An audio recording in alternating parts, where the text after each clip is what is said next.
Jackets win 5-4 over the Boston Bruins in overtime. That was a hard-fought win. We showed resiliency. We were down a couple times, but we kept on battling. We never gave up. Corpy gets the start for this game. I would have given Corpy the Rangers tomorrow night and had Bob play the Bruins today. But I saw Corpy's record. He is 1-0-2 against the Bruins in his career. So whenever he plays the Bruins, he picks up at least a point, and that's something we need going down the stretch, so I can understand it a little bit that way. Also, the refs were not the greatest in this game.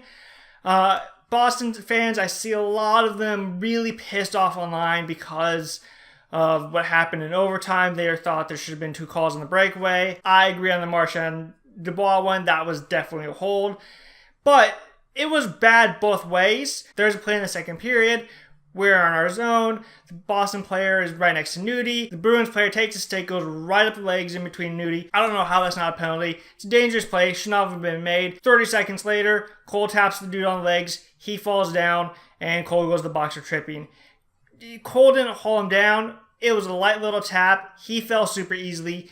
It was a little bit of a wash, but right after the Nudie one, that was a crap call to make. So, crap calls both ways. Starting off about 5 minutes in, Boston has a bunch of pressure in our zone, but we're able to clear it out as Boston goes for a line change, and it goes between the player going to the bench and his replacement, so neither of them play the puck. It goes into their zone, but we were able to get the red line, so it's not icing. So Carlo goes down.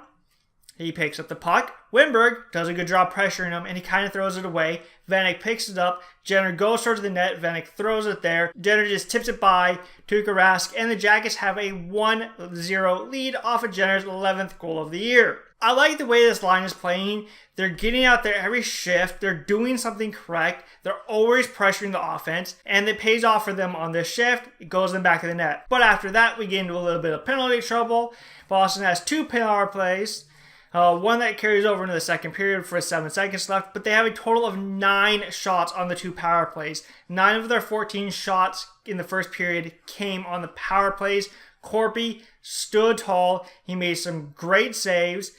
Didn't look the most comfortable in the net, but he was there making the saves.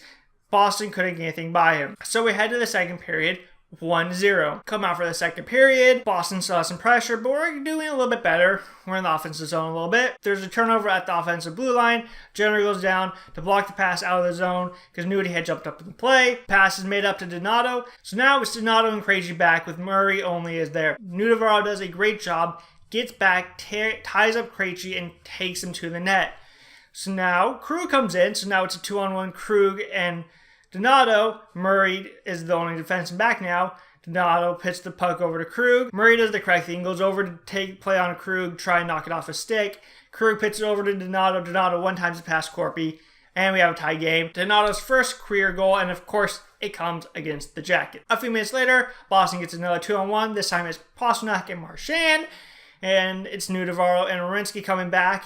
Werenski does a good job, pokes the puck a little bit off of Pastrnak, makes him not be able to take the shot, but he still makes the pass over to Marchand. Nudavaro goes down thinking Marchand's going to go one way, reaches his stick out as Marchand pits the little toe drag on, goes forehand, backhand, pitches above Corpy, and the Bruins lead 2-1. About 5 minutes left in the period. Boston's really applying pressure, but we're still doing a reasonably good job. Cole loses control of the stick, high sticks the dude, goes to the box for 2 minutes, and so far in this game, our power play looked really good, but on this kill, we could not clear the zone to save our lives. If we got a chance to get the puck, we would just smack it and Boston pick it right back up. We go to clear the zone, and rather than look at where to throw this puck, we throw it with no energy, right on the point. All Marchand has to do is, okay, now it's on my tape. It went right to Marchand. We had all of this space, entire blue line to throw it out. Do we put it there? No, it goes right to Marchand.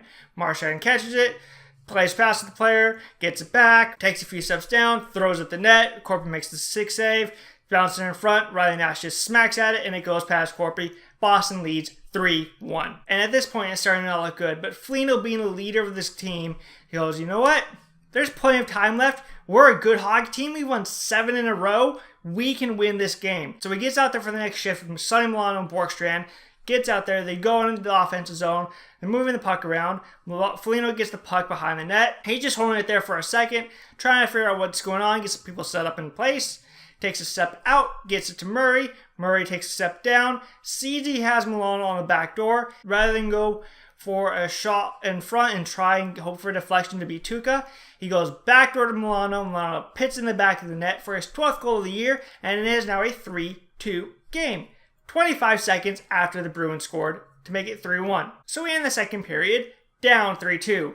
But we still have plenty of time. We're a good team. We've won 7 in a row. We can come out there in the third period, play for Corpy. He always gets disappointed against the Bruins. We should be able to get out there and at least force overtime. We start the third period. It's crazy.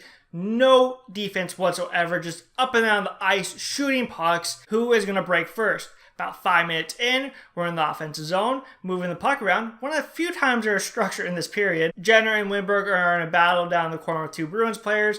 Jenner pokes the puck up. It goes all the way to the point. Nudie walks it to the middle, just puts a little wrist shot on net. And Vanek, who's standing in the middle of the slot, goes bing and tips it. And it goes past Rask for his 20th goal of the year. And Jackets tie it up. That's what we need. Tie it up. Get to overtime, take the point. That's all we need is a point to keep moving up in the standings. About 5 minutes later, Bruins ice it. So it's a face-off in the offensive zone for us. Foligno takes it.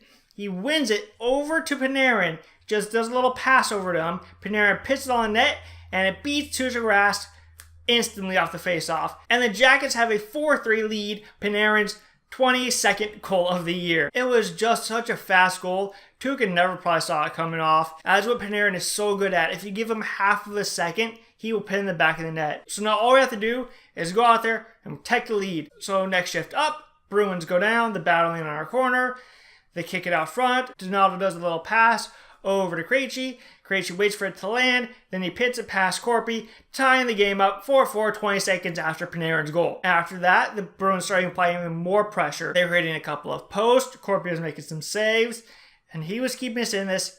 He was getting us a point. He does not want to tarnish his record against the Boston Bruins. He wants to at least get us this point, and he keeps us strong, and we go to overtime. About halfway through overtime, we come to the offensive zone, and we go for the change, but we turn the puck over, and Panarin, being Panarin, goes over to Riley Nash, who has the puck, doesn't realize he's there, thinks he's going for the change or something, and goes, no, mine, takes the puck, smacks it behind the net, trying to bide time for some relief to come on. Well, now a Bruins player is going for it, and so Panarin outskates him, gets the puck, and moves it along the boards a little bit more, gets it to Wimberg, and he goes for the change. So Wimberg does a little job, playing with the Bruins a little bit, gets the puck over to Murray. Axton comes on for Panarin. Everybody's watching Wimberg and Murray on one side with the puck. They all forget about Panarin, who's changing, who's coming on for him.